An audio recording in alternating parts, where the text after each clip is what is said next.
បងប្អូនខ្លះអាចដែលខ្ញុំនិយាយម្ដងទៀតថាបាត់ជំនឿហើយទៅលើភាពអត់ធ្មត់បាត់ជំនឿហើយទៅលើការពឹងអន្តរជាតិពឹងខ្ញុំសូមឲ្យបងប្អូនចាំប៉ុណ្ណេះអ្វីដែលវាស់ស្ទង់អ្វីដែលយើងមើលឃើញអាចវាស់បាន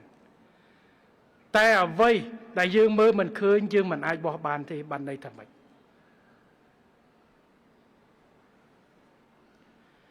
បងប្អូនអាចរំលឹកទៅវិញ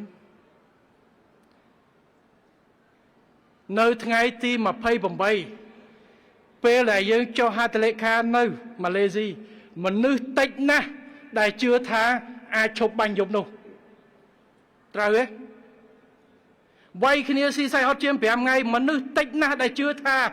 នឹងមានបទឈប់បាញ់នឹងឈប់បាញ់ថ្ងៃ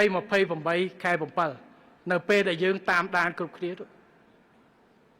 ដោយសារអត់មានទំនុកទុកចិត្តប៉ុន្តែហេតុអីបានវាឈប់ដោយសារគឺមានការចូលរួម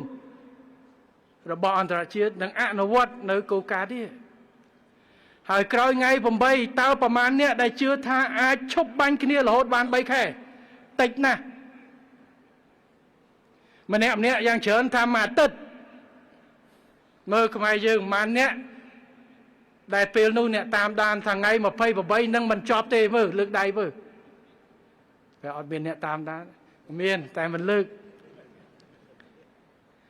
ហើយក៏មិនជឿថាវាអាចបាន3ខែដែរប៉ុន្តែនេះហើយ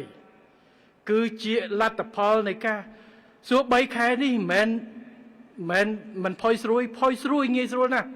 ប៉ុន្តែរាល់សភាពការដែលរៀបផ្ទុះគឺយើងបានធ្វើសកម្មភាពមាន IoT មានប្រធានអាស៊ានអាដាមអាន់វ៉ាអ៊ីប្រាហ៊ីមមានដៃគូដែលបានជួយសម្របសម្រួលភ្លាមរវាងមេតបនិងមេតបឧទាហរណ៍សភាពការនៅខាងក្រោមតាហ៊ានជួរមុខអាចមានការយល់ច្រឡំគ្នាអីគឺតាក់ទងអន្តរាគមពីលើភ្លាមដើម្បីគ្រប់គឺវាជួយនៅសភាពការដែលអាក្រក់បំផុតសភាពការនៅប្រទេសមានជ័យអាចកើតប៉ុណ្ណឹងបើសិនជាគ្មានការអន្តរាគមឬមានការចូលទេវាអាចច្រើនជាងនឹងទៀតបាទអញ្ចឹងសូមឲ្យបងប្អូនកុំអាលបាត់ជំនឿនៅភាពអត់ធ្មត់និងការខិតខំបង្រួមសភាពការនិងប្រើប្រាស់ការចូលរួមរបស់អន្តរជាតិដើម្បីដោះស្រាយបញ្ហានេះគឺយើងត្រូវជឿលើច្បាប់អន្តរជាតិនិងយន្តការអន្តរជាតិទោះបីជាពេលខ្លះវាអត់បានលឿនដូចយើងគិតនៅគ្រប់កន្លែងទាំងអស់ខ្ញុំសូមឲ្យបងប្អូនជឿប៉ុណ្ណេះបាទហើយកម្ពុជាក៏គ្មានចង់បានយកសង្គ្រាមដោះស្រាយសង្គ្រាមចង់ឲ្យប្រជាជននៅព្រំដែននៅរ៉ាំរ៉ៃតែហ៊ាននៅរ៉ាំរ៉ៃនៅនោះដែរ